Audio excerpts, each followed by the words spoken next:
Според нова студија на научници од универзитетите во Мисури и Аризона, луѓето денес зборуваат помалку од било кога досега. Попрецизно, во последниве 2 декади бројот на зборови што ги кажуваме на друго лице се намалил за речиси 28%. Во свет каде што никогаш не сме биле погласни онлайн, во реалноста е обратно. Се почесто нема разговор. Се помалку водиме вистински диалог. Користиме се помалку зборови. Дали смартфоните ни го одзедоа гласот? Дали избегнуваме разговор затоа што е потежок од пораката? Дали полека ја губиме способноста да слушаме, да разбереме, да се соочиме? Ако разговорот е темел на односите што се случува во општество кое зборува се помалку, губиме ли само зборови или полека губиме и човечност? На оваа тема денеска Благица Ванич, психолог, и Марина Тунева, комуниколог. Добре дојдовте во студиото. Да си кажеме денеска во свет во кој се помалку имаме што да си кажеме. Благодарам на поканата. Благодарам и јас на поканата.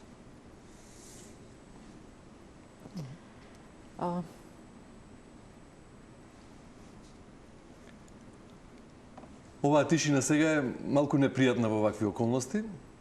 Секогаш го имаме напомош паметниот телефон. Меѓутоа, дали оваа тишина, ваква како што ја прикажав на почетокот, почувствував дека се почувствувавте малку непријатно, станува нормална во нашето секојдневие и зошто? Секако дека е непријатна, без разлика колку и да сме ја тестирале, да речам вака, како еден вид на експеримент, за да се покаже што може да се случи во комуникацијата. Меѓутоа, за жал, како што кажавте и на почетокот, се помалку се зборува, и јас би рекла се помалку се комуницира на квалитетен начин, со разбирање, со почитување на идеите, вредностите, ставовите и размислувањата на другиот, на другите околу нас. И според тоа, како што нели кажавте вие, можеби се губи и човечноста и поврзаноста, блискоста меѓу луѓето. Секако дека голем дел од ова се должи на се поголемиот развој на технологијата и се поголемата консумација, се поинтензивната комуникација на технологијата и различните технолошки алатки. Меѓутоа, она што јас би рекла дека е пред се важно е да некако да разбереме сите дека е потребно да се разбираме, да се слушаме, да си даваме простор за една поквалитетна комуникација. Тоа некако го снемува од хоризонтот. Ванич, дали денес зборуваме помалку затоа што имаме помалку да си кажеме, реално, или затоа што избегнуваме да разговараме, бидејќи разговорот станува потежок од оној начин на дигитална комуникација? Според мене, тоа што зборуваме помалку е затоа што се намали потребата од зборување. Со овој дигитален свет, со оваа технологија што имаме, многу често пораките се пренесуваат преку слики, или емотикони, или некои други многу поконкретни алатки што ги користиме. Така да во последните години се изгуби потребата да се зборува. Доволно е да го сликам она што си го купив, наместо да објаснувам што си купив. Тоа не било така, нели, претходно, пред неколку децении, луѓето им немале можност, нели, доколку пренесуваат порака истата да ја направат на конкретно ниво веднаш со визуелен ефект. Впрочем, таква е студијата од 2005 наваму почнува намалувањето на фондот на зборови што се користи во секојдневниот живот, бидејќи во 2005 впрочем почнуваат и социјалните мрежи, паметните телефони земаат замав и стануваат се подостапни за широката популација. Да, значи од една страна се намалува потребата да имам имагинација и да употребувам зборови за да изразам, нели, на апстрактно ниво, на ниво на фантазија што е она што го правам во моментот. Туку е доволно, нели, да сликам каде сум, да представам на другиот како изгледам во моментот без да употребувам зборови. Друго што направи многу голема промена во начинот на комуникација, мислам дека е ковид периодот, кога целокупната комуникација беше сведена на користење на интернет или на телефон, без при тоа да се има можност да се видат луѓето лице во лице. И мислам дека тоа драстично ја смени во многу професии динамиката и начинот на кој што ние, да речеме, еве во психотерапија не верувавме дека е можно да има психотерапија онлайн. не го практикувавме тоа воопшто како можност. Сега е ново нормално? Сега е ново нормално и е многу почесто, затоа што на луѓето им е побезбедно, попријатно, покомфортно да си се јават од дома, отколку да дојдат во живо. Иако, како што кажав, пред тоа воопшто не постоеше како нити во теорија, нити во пракса било каков обид да групите, индивидуалците следат некаков хибриден модел или онлайн модел. Ние немавме друг избор, освен автоматски да се пренасочиме на тоа да ги пробаме да ги имплементираме сите тие алатки во онлайн сетинг, кој што не е воопшто идентичен со она што се случува кога клиентот, например, доаѓа во живо. Кога сега зборувам што е она што ја разликува таа комуникација е пред се отсуството на невербалниот говор, затоа што кога не се зборува лице во лице, ние сме оневозможени да го следиме невербалниот говор на другиот. Ако зборуваме на телефон или онлайн, го гледаме горниот дел од главата и до некаде телото, меѓутоа се друго не ни е во видик. Друг момент што се менува е што кога станува збор за емоционални ранливи теми, луѓето практикуваат да не ги споделуваат лице во лице. Но и порано постоело како метода на психолозите и на психијатрите, нели, водење дневник, запишување на мислите, па потоа читање, и тоа било начин како пациентот или лицето кој е на сесија да се чувствува поопуштено само со своите мисли, за да не се изразува вербално, да не се открива. Меѓутоа сега нешто друго се случува дополнително.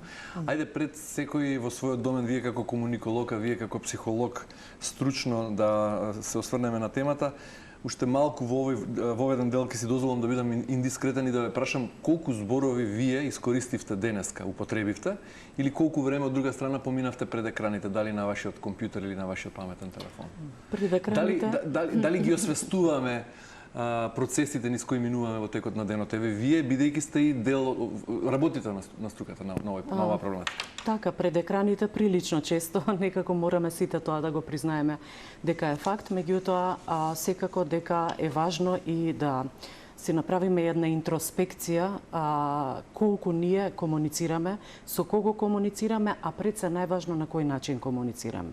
Каков е тој разговор, дали има квалитет во разговорот, а не само да функционираме на начин што ќе правиме едноставна размена на информации. Не е тоа најважно. Без разлика на квантитетот на зборови што ги употребуваме, јас пак ќе се навратам на идејата дека е многу важно да се зборува на начин што подразбира квалитет. А што го обезбедува квалитетот? Тоа е и слушањето. Слушањето е една интелектуална дисциплина. За жал, се почесто забележуваме ситуации во кои што некако сме подготвени да зборуваме, да правиме експликација на различни концепти, различни уверувања и така натаму, различни перцепции, но не го слушаме другиот.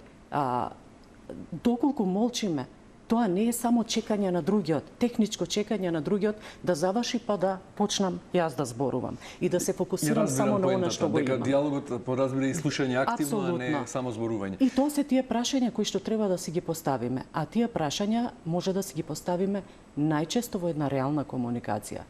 Со компјутерот не можеме тоа да си го дозволиме, освен да анализираме, нели, различни студии како со она со кое што почнавте вие денеска. Во однос на таа студија која покажува дека значително е намален фондот на зборови кои просечно во текот на денот ги користи човекот, дали тоа значи дека зборовите исчезнуваат или само се ја менуваат формата, се префрлуваат во текст, како се нарекуваат оние сега емоџиња, или кратки други дигитални форми на кои особено помладата генерација денеска комуницира? Се подпираат на такви форми, Губиме тоа ги носи новите алатки, технологијата го носат и тука во тој дел би рекла има и добра и лоша страна. Добрата страна е што да се изразуваме визуелно, користиме различни техники да представиме емоции, да представиме размислување, убедување и така натаму. Меѓутоа, од друга страна, проблемот е што некако носи до ситуација во која што не сме подготвени да читаме подолг текст, да слушнеме подолг разговор.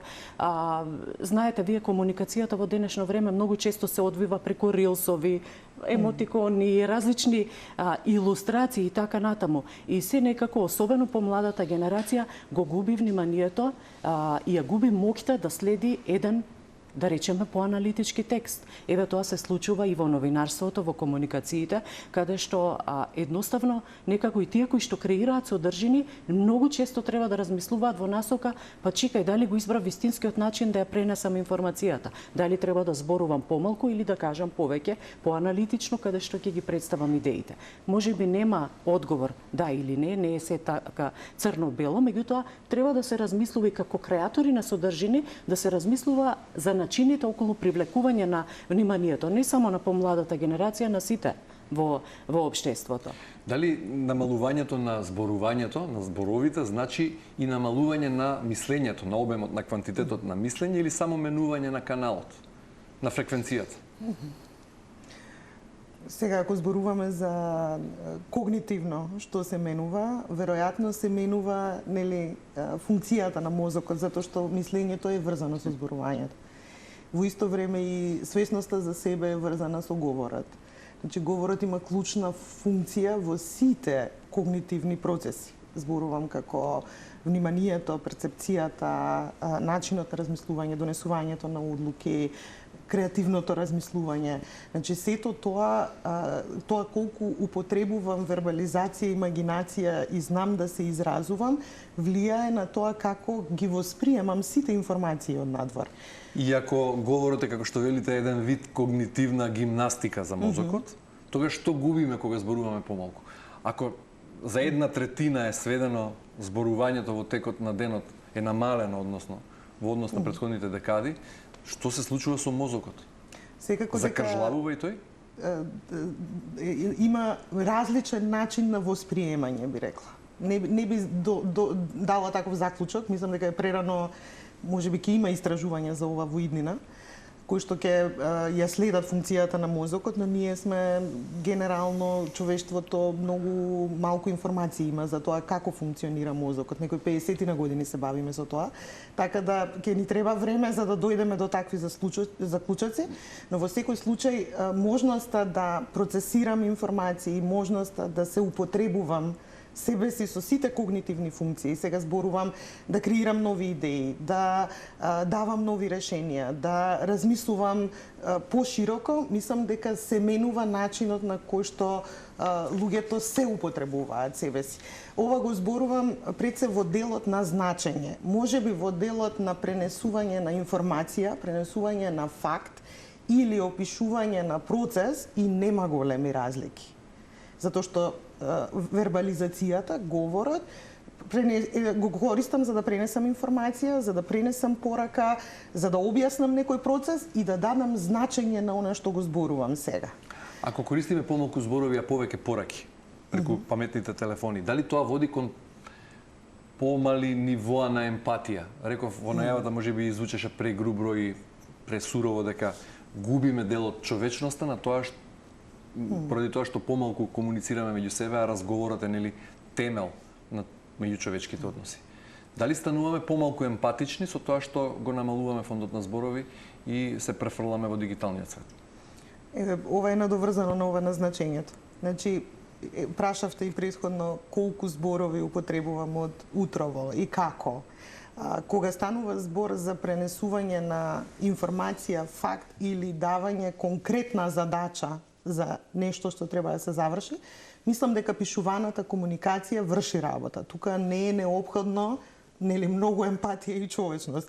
Тука е многу конкретно и многу јасно. Меѓутоа, кога станува збор за емотивна релација, кога станува збор за поврзување, тоа е тој дел што мислам дека радикално се менува сега, затоа што се губи пред се поради можноста да се сокријам позади екранот или да се сокријам позади емотиконот. Јас може на некого да испраќам срциња, а во исто време да превртувам со очи. Тој од другата страна нема да може да ја види во истиот момент мојата реакција. Значи, му покажувам слика каква што сакам да види Иако можеби не се чувствувам така. Значи тоа е тој момент кој што се менува радикално и недостасува. Навистина недостасува, посебно во мојата професија, како што кажав, е клучен затоа што ние работиме со зборови. Во психотерапија, терапијата е вербализација. И многу зборуваме за значењето. Значи, какво значење за тебе има одреден збор, или одредено уверување, или одреден начин на комуникација, или себе презентирање. Тоа што има одредено значење за некој човек, не мора да значи дека истото за мене. И луѓето не може да ги препознаат тие нијанси. Не е исто како претходно. Новите генерации немаат таков вокабулар, нити пак може да ги препознаат нијансите во контекст на какво значење има за мене таа реченица, например. Тунева, вие како комуниколог, оваа промена ја опишувате или ја објаснувате како деградација на комуникацијата или како еволуција? Како нов вид, како трансформација? Би рекла и двете. Еволуција од технолошка перспектива, а деградација во однос на тоа што фактот дека сме се почесто изложени на различни извори на информација, особено информации кои што се случуваат онлайн, информации кои што некако не поседуваат квалитет можне често, подразбира дека ние не сме изложени на пораки кои што практично значат појасно, подобро разбирање на светот, подобро разбирање на другиот, отварање на перспективите и така натаму. Често го споменувате нели зборот пораки, меѓутоа прашањето е каква е таа порака? Дали таа порака е квалитетна? Дали таа подразбира дека имаме ние двонасочност во комуникацијата? Дали ви помагам вам да разберете нешто што јас го разбирам? Колку таа порака овозможува да се прифати став, бидејќи мощно често во денешно време се случува да сме изложени на различни размислувања и така натаму, но сепак да сме убедени во својата вистина. Без разлика колку аргументи ни се презентираат, кои да се каналите што се употребуваат, кои да се платформите низ кои што се пренесуваат, некако одиме се движиме кон една тенденција да не ги прифаќаме информациите и аргументите како такви, без разлика колку се тие потврдени во реалноста, како факти. Значи, веруваме во сопствената вистина. И тука гледам проблем. Тука ја гледам деградацијата на комуникацијата. Еве уште еден дел од истражувањето. Истражувачите утврдиле дека помладите генерации се уште поизложени на овој тренд. Луѓето помлади од 25 години годишно изговараат во просек 451 збор помалку дневно, додека кај постарите од 25 години падот изнесува 314 зборови. Во просек бројот на изговорени зборови се намалил за 338 годишно, доколку овој тренд продолжи, денес би можеле да зборуваме помалку од 10.000 зборови дневно и ваквиот пат на комуникацијата, предупредуваат авторите на истражувањето, може да има пошироки последици покрај порастот на чувство на осаменост. Се почесто се посочува и слабење на основните комуникацијски вештини, како што се водење разговор без прекинување на соговорникот или одржување внимание во интеракција лице в лице, како што рековме. И Светската здравствена организација низ своји анализи го потврдува токму тоа, дека во денешно време изложеноста на преголем обем на информации води и до едно и користењето нели на новата технологија води до едно чувство на изолација, изолација од другиот, изолација од опкружувањето. Некако се навикнуваме да функционираме меѓу четири зида, да функционираме самите, а тоа пак си носи и своји фрустрации, да речеме, и своји проблеми, бидејќи нашиот светоглед некако се стеснува, перцепциите за различни нешта се ограничуваат и така натаму. Се зборува за овој феномен се почесто и за таа изолација и за осаменоста кои што практично предизвикуваат многу лоши последици. Еве, зборувавте и вие за тие последици и за се почестите проблеми кои што ги имаат и младите и повозрастните генерации. И дали во ваков свет во кој сите го чувствуваме на база на сопствена лична перцепција, меѓутоа и истражувачите го потврдуваат со научни истражувања, тишината станува симптом на криза или пак станува одраз на нова култура, на нов начин на живот? Повторно, веројатно се и двете. Значи, има и вистина во тоа дека станува нов начин на живот и дека трендот на помалку зборување, повеќе прикажување ќе биде нешто што новите генерации го употребуваат. Мојата ќерка е 16 години. Јас сум ја следела некогаш комуникацијата со низините пријателки и можам да ви кажам дека не разбирам ништо. Значи, начинот на кој што се изразуваат меѓу нив е со сленг, со емотикони, со слики, кои што за мојата генерација се непознати. Знам да кажам, мојот ум вака не работи, затоа што не можам да разберам како се разбираат помеѓу себе. Но при тоа факт е дека тие нови генерации кои го разбираат нешто што ние возрастните не можеме се уште да разбереме или веројатно не знам ни дали ќе научиме да го разбереме тоа, се поосамени. Еве тоа е потврдено и со научни студии, значи не станува збор само за физичко оддалечување, туку и покрај тоа што се дигитално поврзани, чувството на осаменост преовладува кај се поголем број на млади луѓе. Така е, затоа што се намалува потребата да излезам и да се видам со некого за да споделам нешто. Ова е веднаш достапно, 24/7 е достапно, нели, на телефон, да пуштам нешто или да испратам нешто и со тоа да се осамам во својата соба, во својот простор, со своите слушалки, без да има потреба да зборувам, нели, конкретно. Можам да испраќам она што го правам или да споделувам со некој сленг или со емотикони и да ми враќаат така, без никаков фидбек. И навидом ова изгледа дека јас одржувам некаков контакт кој што не е реален, не е вистински контакт, затоа што се тилата затапуваат. Какви се последиците од сево ова врз општеството? Бидејќи комуникацијата, диалогот, вистинскиот диалог е база и на современите односи во секое современо општество. Јас би сакала да споменам и еден друг феномен кој што паралелно се развива, тоа е губењето на моќта за критичко расудување. Изолацијата, неприфаќањето на една сеопфатна комуникација или неизложеноста на таков тип на комуникација практично штетно влија врз моќта на критичко размислување. И тоа се почесто се случува и кај младите, меѓутоа и кај повозрасните. Некако и се навикнуваме, мозокот користи и некако вид на кратенки во размислувањата. Ние сме изложени на се повеќе информации, но не сме навикнати, нашиот мозок не е навикнат да ги апсорбира сите тие информации и да им даде некакво значење. И се обидуваме од одредени селективни информации да градиме некакво значење. И при тоа, во таа комуникација можне често се повикуваме на авторитети, некои што го сметаме за харизматична личност, некои кои што кому му веруваме и така натаму. Што е и добро и лошо повторно.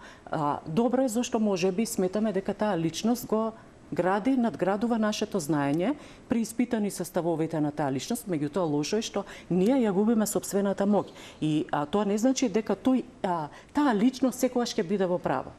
Но токму поради таа масовна изложеност на информации, ние некако ја губиме и навиката да го абсорбираме и таков е умот. Тоа е нешто зашто еве наскоро ја има можноста и да најавам дека наскоро ќе излезе во печати дело на кое што работевме со професорот Арбен Таравари за умот во комуникацијата, обид да се практично доближат неврологијата, односно невронауката со комуникацијата, бидејќи во комуникацијата е неопходно да се разбере што прави мозокот. Одговор можеби и на прашањето што се случува со мозокот во услови кога се помалку вербално комуницираме. Сега е најлесно веројатно да го впериме прстот во паметниот телефон и да речеме паметниот телефон е виновен за се. Тој ни го одзеде зборот, тој не прави се пооддалечени физички, иако сме дигитално никогаш помалку поврзани и поприсутни. Меѓутоа, што правиме како човештво, како цивилизација, вие како комуниколози, вие како психолози? Дали таа битка со паметните телефони е осудена на неуспех, бидејќи Јас лично не сум таков песимист дека е осудена на неуспех. Се во крајна линија зависи од личната љубопитност, од интелектуалната љубопитност која што може да се стимулира на различни начини. Можеби можеме да ги искористиме телефоните на поинаков начин или платформите на поинаков начин да допреме до публиката. Во крајна линија, нели една од идеите на концептот на унапредување на медиумската писменост беше токму тоа, да ги користиме различните канали за да допреме со квалитетни информации и да ги навикнеме луѓето да размислуваат критички, да ги изложуваме на квалитетни информации и така натаму. Прашање и напакување на самата информација. Меѓутоа треба да користиме различни форми и да мотивираме за понатамошно. Можеме ли да прогнозираме како ќе изгледа комуникацијата на идните генерации? Дали ќе знаат да водат разговор? Ако се намалува фондот на зборови толку драстично за 2 декади, како ова би изгледало во 2050-та или некоја година подоцна? Еве, во ова истражување, на крај има доза на оптимизам, бидејќи една од научничките од Универзитетот во Невада, покрај загрижувачките бројки, смета дека нема причина за паника, таа нагласува дека и мали промени, како почесто разговарање со децата или намалување на користењето на паметните телефони, би можеле да помогнат во запирање на овој тренд. Сега, одговорот што мене ми дојде е дека во некој момент човекот ќе се врати на својата база. Дека колку и да оди оваа технологија нели во некој правец на оваа вештачка интелигенција, на сервирање на сето она што е различно од тоа како функционира човечкиот организам, дека во одредени моменти ќе се појави и тренд каде што луѓето ќе се вратат на она што значи да се биде човек. Еве, имаме ние и струи во нашето живење, каде што луѓето избираат стил на живот, во кој што се враќаат на кај природата, спортуваат, ние и кај младите го имаме и тоа, кога ги исклучуваат телефоните, прават одредени активности заедно, се организираат повеќе за да бидат повеќе слушнати, видени и разбрани, она каде што застанав, нели, да ги употребат сите сетила во склоп на своето сопствено живење, бидејќи тоа е единствениот потенцијал ние што го имаме. Сите информации од надвор ги примаме преку сетилата. Ако не го употребиме тоа, не се употребува ни мозокот, сите когнитивни функции се зафатени и во исто време ние немаме аутпут или одговор кон она што го слушаме, гледаме, доживуваме. Така да сметам дека во иднина ќе се појави и струја која што нема да го поддржува сето ова на ваков начин, можеби ќе го употреби човештвото сето ова во прилог на враќање на сето она што е организмички прифатливо и здраво, бидејќи ние не сме создадени да следиме толку многу информации во исто време, не сме создадени толку радикално да се менуваме, значи да правиме промени на сето она што го знаеме и умееме во наносекунди, бидејќи технологијата тоа го налага. Сите промени се случуваат толку брзо што човечкиот мозок е невозможно да ги прифати и примени. Имате ли од секојдневната пракса, бидејќи работите со луѓе, имате сеанси, некаков пример што ја потврдува тезата од оваа студија, од ова истражување? Нешто да споделите како ваше лично искуство? Во контекст на кој дел од истражувањето? Било кој дел како последица од ова што го зборуваме или еве да забележите дека новите генерации се потешко се изразуваат, на пример. Дека помалку користат зборови, дека полесно се изразуваат преку пораки. Или какви се последиците од тоа, дека се поголем број луѓе бараат поддршка психолошка како од се поголема изолација, осаменост. Овие проблеми што ги споменувате секојдневно ги има во нашата пракса, конкретно кај мене има и тинејџери, и родители, и возрастни луѓе кои што доаѓаат затоа што се чувствуваат осамено или затоа што не знаат да се изразат. Значи, тие ќе дојдат со тоа дека јас сакам нешто да кажам, меѓутоа кога е потребно да кажам, да употребам зборови, ми се случува блок и просто престанувам да комуницирам, се повлекувам, се изолирам и полесно ми е да останам на телефон дома, отколку да излезам надвор со друштво. Имаме луѓе што се многу време заглавени, задзидани во својот простор и еве и моментот да имаат психотерапија онлайн ќе го употребат да се јават, нема да дојдат. Значи ќе се јави и ќе каже јас сум во оваа соба месец дена. Нели, све што правам, работам онлайн, зборувам онлайн, пишувам онлайн, но не излегувам. И нема ни да дојдам затоа што ми е покомотно да си седам дома, нели?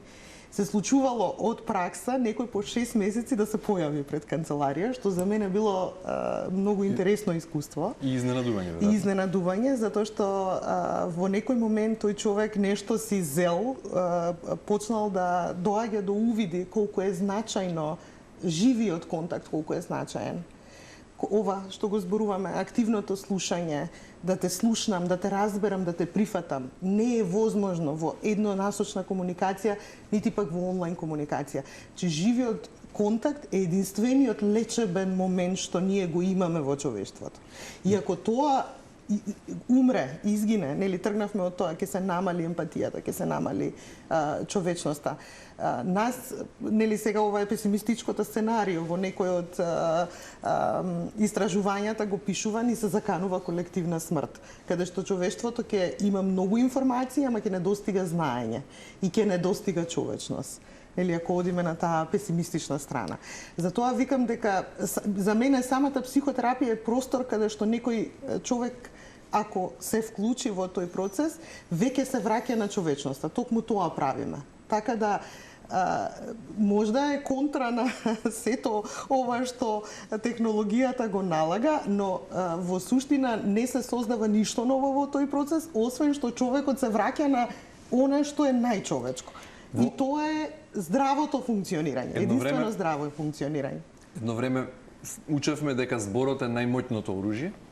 Денес веројатно таа моќ му ја одзедоа емоџињата, тие малите фигури што се со кои се допишуваат новите генерации. Меѓутоа, можеби ова што велите вие, адресиравте дел на излагањето на Тунева во еден дел каде што рековте дека можеби квалитетот на зборовите, квалитетот на комуникацијата е многу поважен од квантитетот на зборовите кои ги употребуваме, и тука можеби лежи одговорот на тоа како да се извадиме од овие Благица процеси. спомена една многу убава работа што сакам да ја повторам, дека ни недостига знаење. Изложени сме на информации, недостига знаење. Јас ќе се навратам на идејата дека можеби е време да размислиме околу тоа како, во кој облик ќе биде таа квалитетна информација. Можеби е време за нови жанрови. Можеби жанровите кои што, начинот на кој што се комуницира на социјалните мрежи, во порталите, па и пошироко преку различни канали, различни видови на медиуми е ограничувачки, можеби не поттикнува едно подобро разбирање. Од тука и сметам дека ни се потребни нови жанрови. Еве, Институтот Reuters минатата година прави анализа во која што речиси 50% од граѓаните во многу држави велат дека не им веруваат на вестите. Се оттуѓуваат, не сакаат да примаат вести. Практично веќе не му веруваат на тој жанр, не им веруваат на вестите, сметаат дека има простор за многу дезинформација и така натаму. Од тука сметам дека треба да се навратиме кон идејата за градење на знаење. И тука секој кој што комуницира, секој што создава знаење, треба да размисли во таа насока. Како јас ќе го понудам? Секој од нас треба да се преиспита околу тоа. Дали сме новинари, комуниколози, професори, психолози, психијатри, невролози и така натаму, секој од нас може да учествува во градењето на една квалитетна информација и во пласирањето знаење. А каналите какви ќе бидат, тоа е, нели, прашање кое што треба добро да го размислиме, или можеби истовремено да настапуваме на преку различни платформи, не само преку една, не само со скролање на телефон, туку скролајќи на телефон да ме заинтересира одредена содржина, па да купам некоја дела, да го набавам, па да се заинтересирам, или да поразговарам со Благица, да поразговарам со вас околу одредени нешта, значи да ме поттикнува таа информација, јас да градам однос и со другите околу мене и да барам ново знаење. Значи, заклучокот кратко во 30 секунди, бидејќи мораме да се одјавуваме, секој да се сврти до најблискиот до себе и да се обиде природно навистински да комуницира, при тоа мислам и не само да го каже тоа што го мисли, туку и да се обиде да го слушне. Така. Соговорникот што навистина сака да му порача. Да создава искуствено учење и поврзување. Да. Благица Ванич, Марина Тунева, почитувани дами, ви благодарам многу за учеството во денешното издание, да се каже. Ви благодарам на поканата. Благодарам на поканата. Да. Вам, почитувани, ви благодарам за вниманието со кое не следите. Останете на Телма и имајте убав ден.